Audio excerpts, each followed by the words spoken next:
नमस्कार, मैं चंदन करता हूं आपका अभिनंदन आपके अपने चहेते चैनल CKMGC में।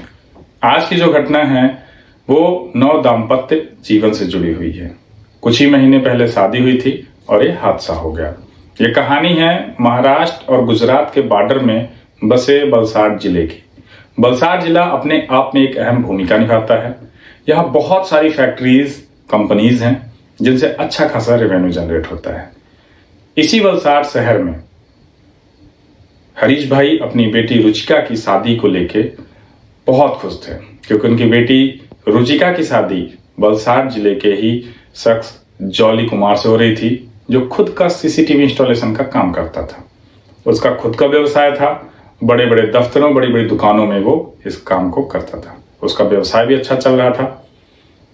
दोनों ही परिवार के बीच रिश्ता जुड़ने वाला था। दोनों ही परिवार मस्त होके, खुशी में झूम के अपने नाते रिश्तेदारों, दोस्तों को निमंत्रण भेज रहे थे, उनको बुलावा भेज रहे थे। फाइनली 13 दिसंबर 2021 को दोनों के बीच परिणय हो जाता है, शादी का बंधन हो जाता है। दोनों ने 7 फेरों के साथ मरने जीने की कस्में खाई। रिश्तेदारों का धीरे धीरे वापसी शुरू हो जाता है। जो भी रस्में थी वो सारी निभाई जाती हैं और दोनों बैठ के अपना हनीमून प्लान करते हैं। एक लंबा समय बीत जाता है, नया साल शुरू हो जाता है। दोनों ही गुजरात के ही हिम्मतनगर में बसे एक बहुत ही प्रसिद्ध मंदिर में 7 जनवरी 2022 को दर्शन करते हैं। और ये मंदिर है अंबाजी माता का। वास्तव में पहाड़ियों के बीच में बसा ये मंदिर अपने आप में एक मनोरंजन या मनोरंजक दृश्य बनाता है। काफी ज्यादा मान्यताएं भी हैं। मैं भी इस मंदिर में जा चुका हूं। वहीं से कुछ दूर में राजस्थान का एक हिस्सा बसता है, माउंट अबू। ये अपने आप में एक अलग ही भूमिका निभाता है। माउंट अबू ठंडा जगह है, ठंडी जगह है। उसे कश्मीर भी कहा जा सकता है, क्योंकि जब हर जगह गर्मी पड़ती है तब माउंट अबू में सबसे ज्यादा ठंडी पड़ती है। तो राजस्थान का कश्मीर भी कह सकते हैं। वहां जाके दोनों अपनी ट्रिप को शुरू करते हैं। अचानक 9 जनवरी 2021 को रुचिका की तबीयत खराब होने लगती है। पास ही माउंट आबू के एक हॉस्पिटल है, ग्लोबल हॉस्पिटल। वहां उसको ले जाते हैं, एडमिट करते हैं और उसका इलाज शुरू होता है। कुछ ही देर में डॉक्टर उसे मृत घोषित कर देते हैं। अचानक ये सब चीज वास्तव में खलबली मचा देती हैं। फटाफट जॉली ने अपने घर वालों को इन्फॉर्म किया, ससुराल वालों को इन्फॉर्म किया। सब हक्के बक्के रह गए। मतलब कुछ ही महीने पहले शादी हुई थी, महीना भी नहीं हुआ था, तकरीबन 22-25 दिन हुआ था और ये हादसा। सभी पहुंचते हैं माउंट आबू। हॉस्पिटल से प्रक्रिया पूरी करने के बाद बॉडी को पोस्टमार्टम के लिए भेज दिया जाता है। उसके बाद मृत रुचिका का जो शरीर है वो परिवार वालों को सौंप दिया जाता है। इधर परिवार वाले भी उसका अंतिम संस्कार करते हैं।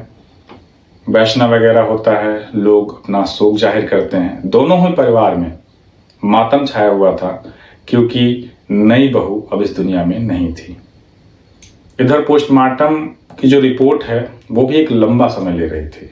आज इतने अत्याधुनिक हो चुके हैं, जो महज 6 से 7 दिन में होना चाहिए वो महीनों बीत गए और कुछ हुआ नहीं। पति जॉली, उसके दोस्त यार और भी लोग इस शोक में शामिल थे और अपना दुख व्यक्त कर रहे थे। घर वालों को भी धीरे धीरे लगने लगा कि एक बीमारी ही वजह होगी जिसकी वजह से इसकी मौत हुई, बाकी कुछ होगा नहीं। लेकिन अचानक सब कुछ पलट के रख दिया। तकरीबन 34 दिन बाद, यानी जनवरी 31 का होता है, 34 दिन बाद यानी अभी 2-4 दिन पहले पोस्टमार्टम की रिपोर्ट आती है, जिसमें बड़ी ही बेरहमी से कत्ल का जिक्र होता है। परिवार वालों के बात पता चलती है तो हक्के बक्के रह जाते हैं कि कहां दोनों खुशियां मना रहे थे, अपनी खुशियों के साथ यहां रह रहे थे, और आखिर किसने रुचिका का इतनी बेरहमी से कत्ल किया। पोस्टमार्टम रिपोर्ट में कोई भी ऑर्गन डैमेज नहीं था रुचिका का। उसके सारे ऑर्गन प्रॉपर काम कर रहे थे।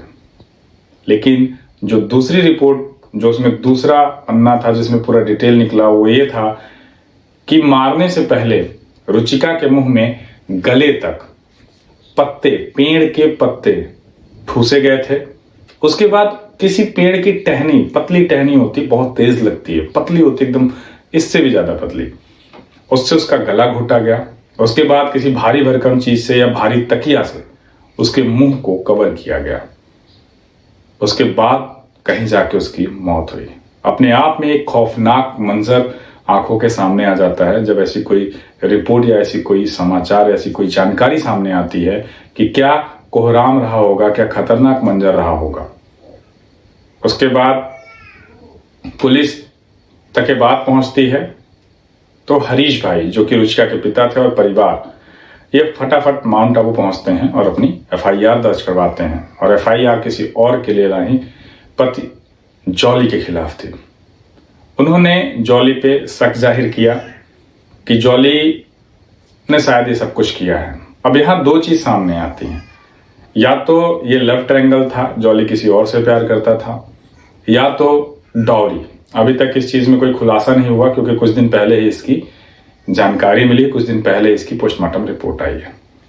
अब दोनों परिवार एक दूसरे के खिलाफ खड़े हो गए हैं। अब ये ट्रायल शुरू हुआ है, कोर्ट में पेश किया जाएगा। अब आगे की जो भी जानकारी होगी वो आपको हम बताएंगे। फिलहाल सतर्क रहें, सावधान रहें, अपने आसपास किसी भी तरह के नए रिश्तों को जोड़ने से पहले छोटी सी छोटी चीजें, बारीक से बारीक बातों पे ध्यान दीजिए, क्योंकि जरूरी नहीं जो आपके सामने मुस्कुरा के बात कर रहा है वो पीठ पीछे वार नहीं करेगा। फिलहाल आज के लिए इतना ही। कल फिर मिलते हैं एक नई वारदात के लिए। तब तक के लिए धन्यवाद।